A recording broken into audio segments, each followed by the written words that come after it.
I have never really fit in. I mean, I know how to blend in when I need to, but I've never actually felt like I fit in basically anywhere that I've gone. When I was growing up, I loved all kinds of things that I guess wasn't typical for people my age to be interested in. I remember being 9 years old and learning about electromagnetic induction and theorizing about the nature of the universe. It wasn't for any reason other than I simply found these things to be fascinating, but I was shamed for exploring these things that I felt called to explore. And I wasn't necessarily shamed directly, but it was more like snide comments and dismissiveness and passive aggressive remarks that made it very clear that I was not normal.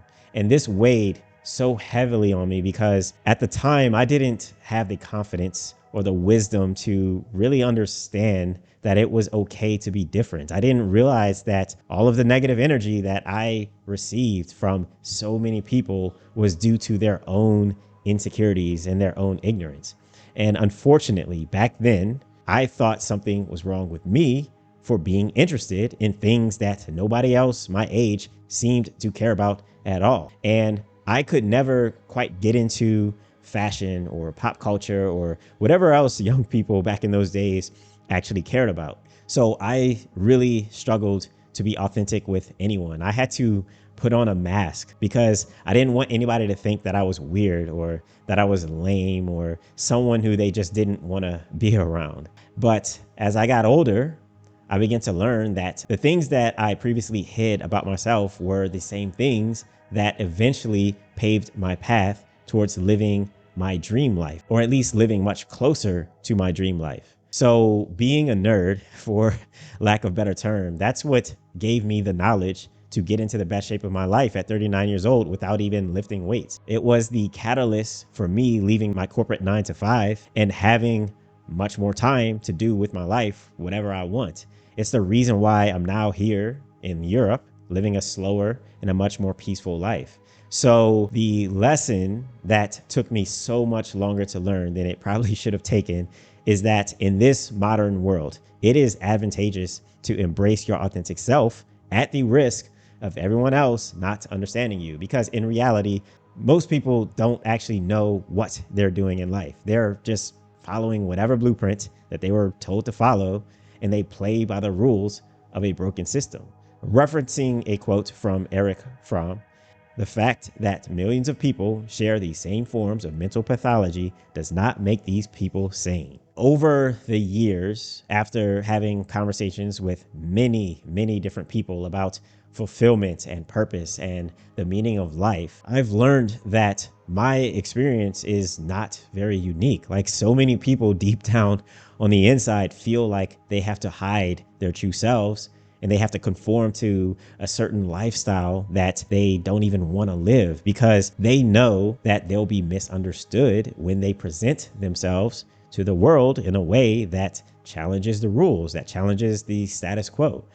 And at some point, you've probably questioned this whole system that you're living in. You might have asked yourself why you have to work some 9 to 5 job for 40 years and then go into debt to build good credit and to live in a certain way that when you really think about it, doesn't even make sense to you. The life you actually want for yourself, that life might be in direct conflict with everything that you were taught about what a successful life looks like. But the moment that you think about challenging conventional wisdom, people will be sure to let you know that you are crazy. And it's as if the world doesn't want you to think for yourself or to play by your own rules or to live on your own terms. So my message to you in this video is that you are not crazy for wanting the best for yourself. You're just misunderstood. And when I say the best, I don't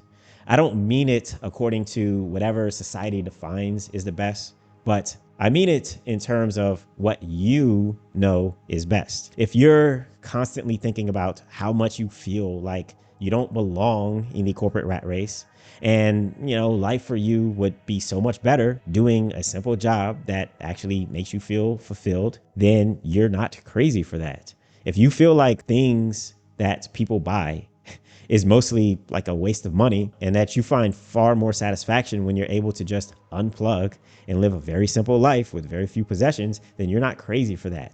If you notice that everyone around you is always sick, stressed out, they're out of shape, and you decide that you want to center your life around health and wellness instead, then you're not crazy for that.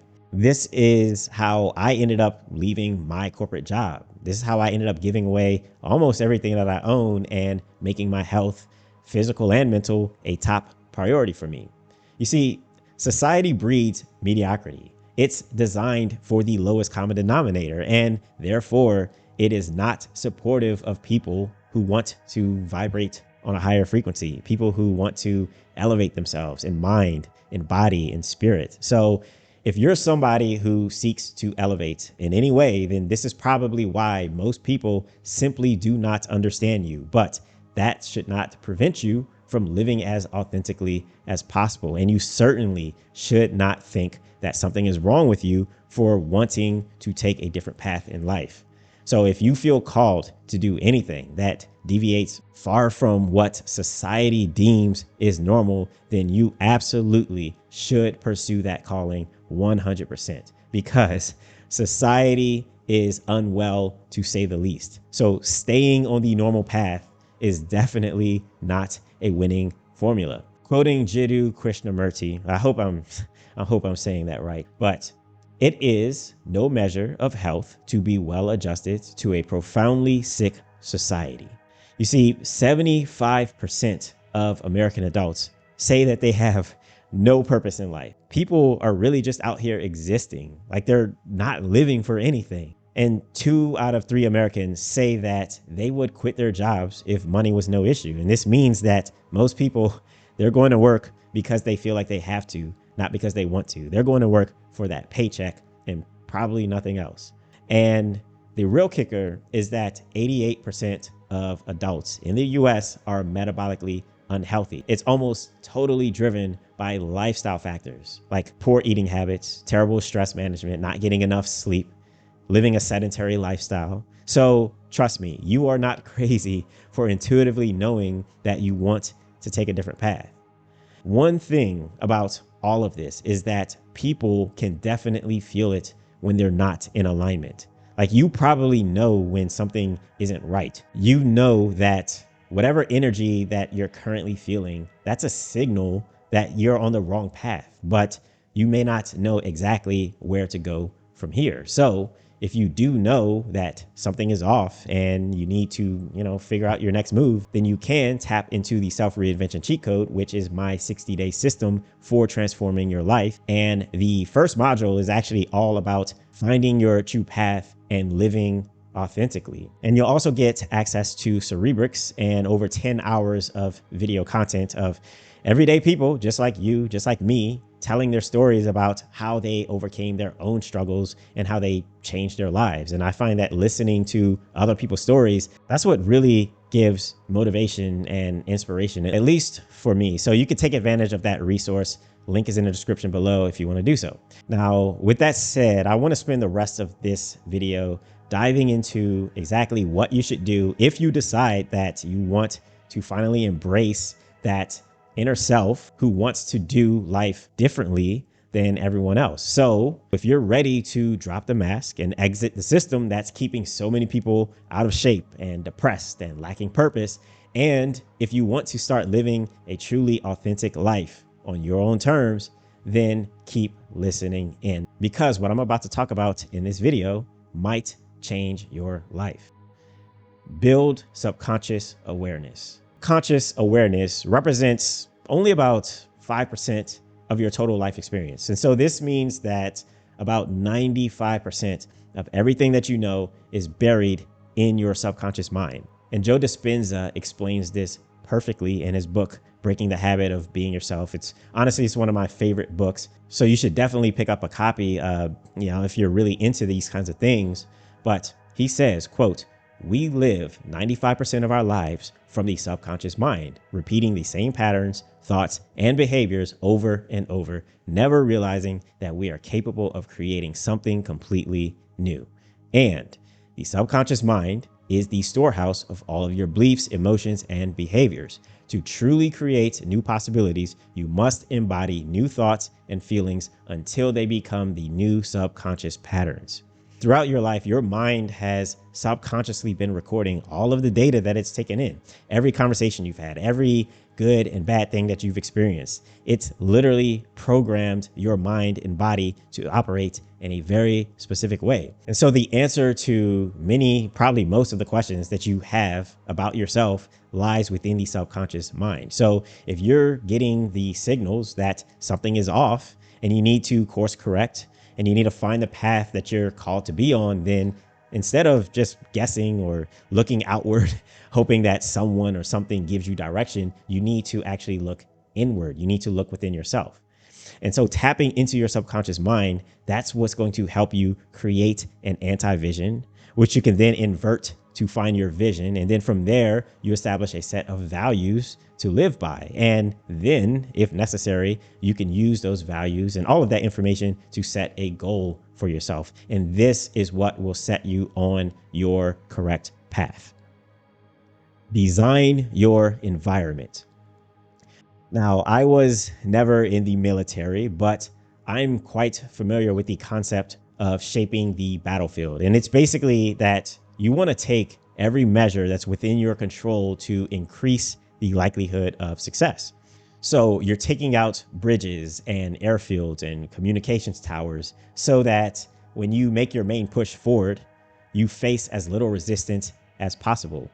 I really like this concept because it applies to life as well. But instead of shaping the battlefield, you're altering your environment to make it much easier to live in alignment with your vision. So if you're mentally checked out of the rat race and your goal is to leave the corporate 9-to-5 life and to just enjoy a simpler life with a less stressful job, no Teams messages, no emails, no performance reviews, no all hands meetings, then you need to shape your environment so that it naturally guides your life in that direction.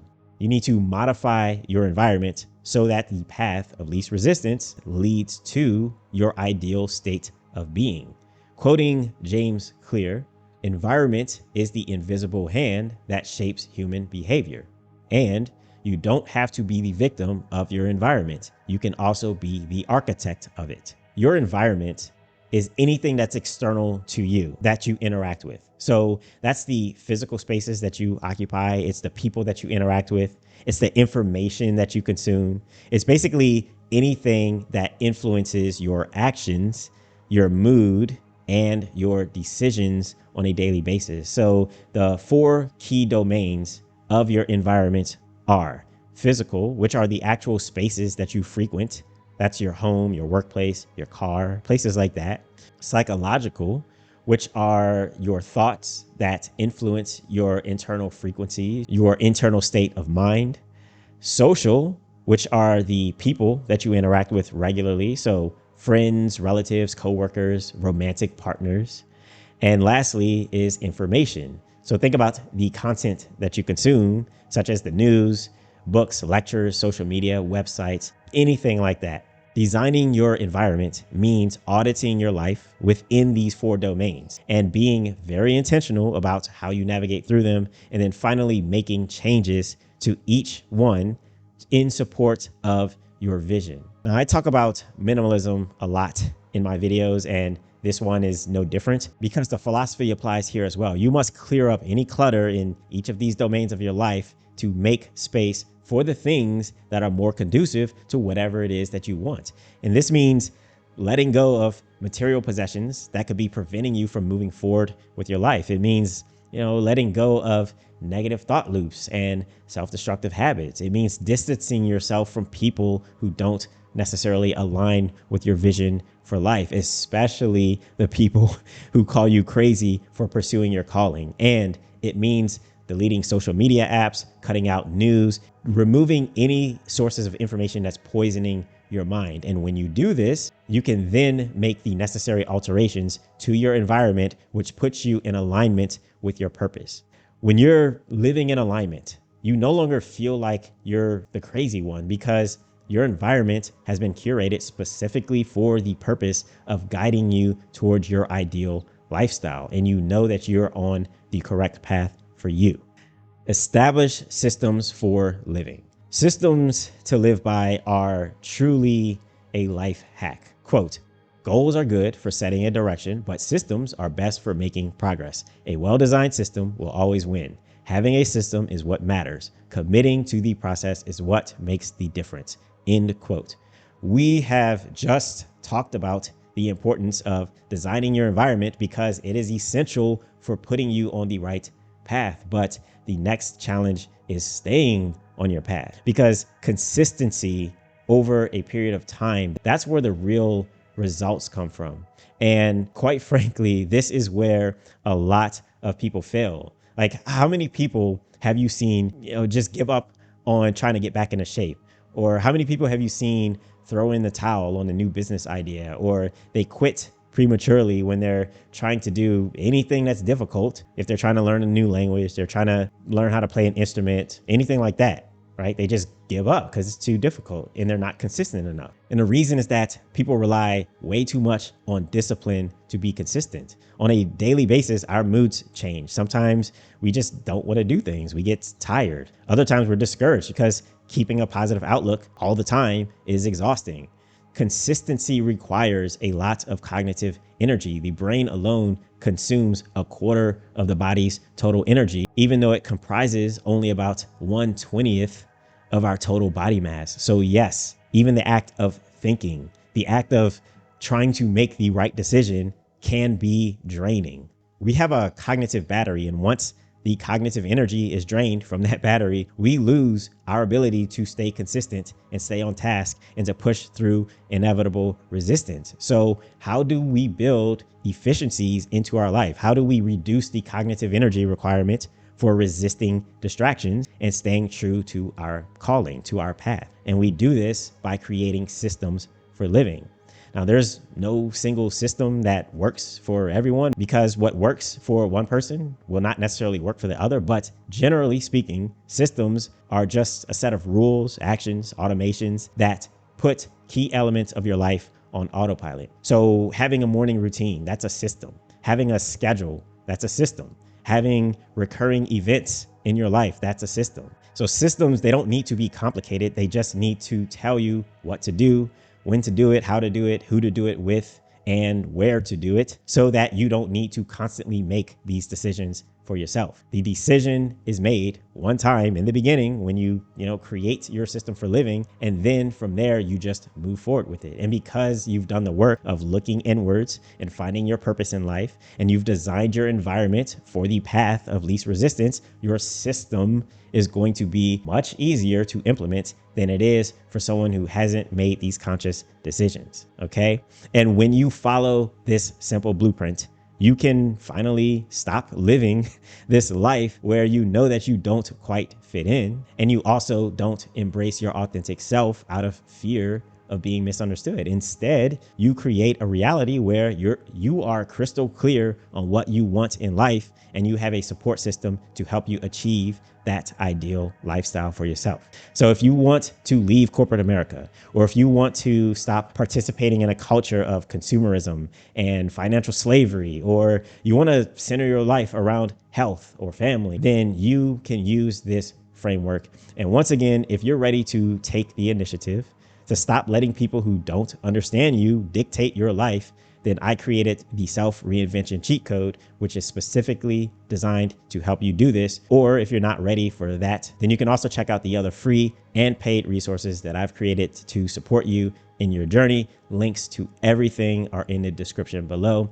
And that's everything that I have for you today, guys. If you enjoyed this message, be sure to share it with a friend. And until next time, always remember to get up, get out, and get after it. Peace.